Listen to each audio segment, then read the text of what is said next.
श्री देख्न सक्नुहुन्छ दर्शकबिनहरू सबैलाई शुभ प्रभात। हेर्न सक्नुहुन्छ यो कुस्माको पुल यसले दुईटा जिल्ला जोड्ने काम गर्छ। तपाईको पर्वत र बागलुङ देख्न सक्नुहुन्छ। यता कैसे बागलुङ हैन? ए उता कैसे बागलुङ? आम्मा आम्मा कति लामो हो यार। यो लामो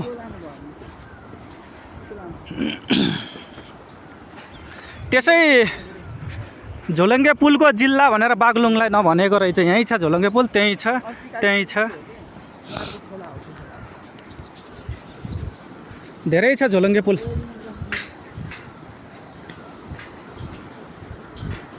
सर्र बाइक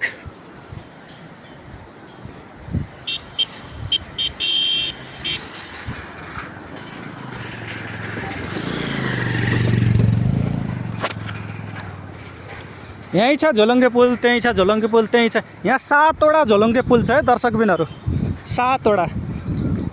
यहाँ तल छ, यता छ, 7-8वटा झोलङ्गे पुल छ। म तपाईहरुलाई सबै देखाउँछु। अन्तिमसम्म हेर्नु होला भिडियो। भिडियो अलि लामो हुन्छ, अलि रोचक पनि छ भिडियो। त्यहाँ माताको रहेछ।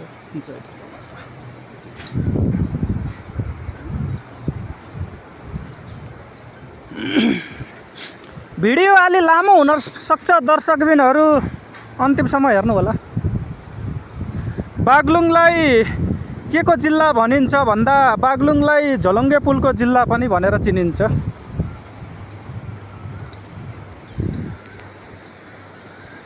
यो भन्दा तो पुल लामो छ दर्शकबिनहरू। तो भनेको बागलुङ र पर्वतको पुल हो।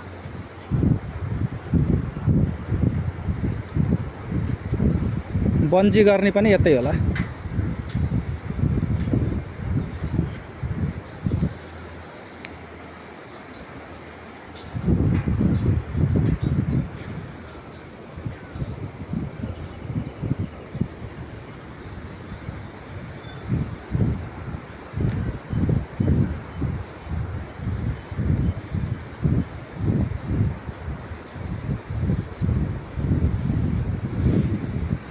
यात्रा जारी नै छ।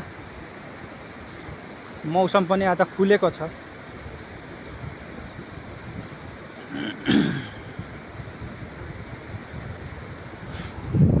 तल छन् कालीगण्डकी, कालीगण्डकी तल बगेकी छिन्।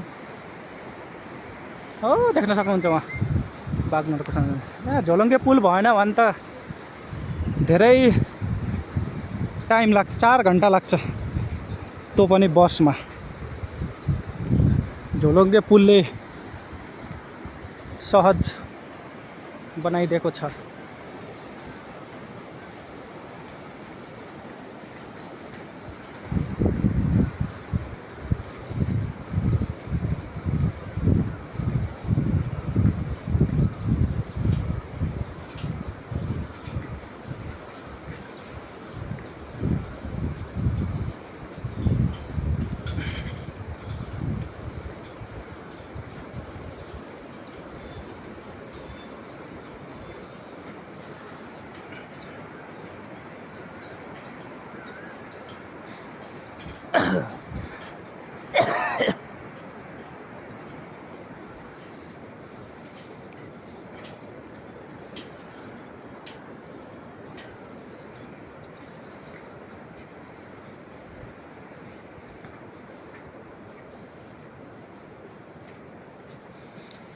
यहाँ प्रत्यक्षला जस्तो आएको छ सल्लाहको रुख।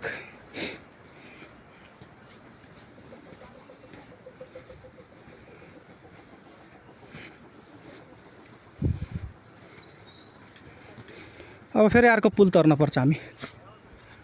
अब त्यो पुल कता? अटो है त।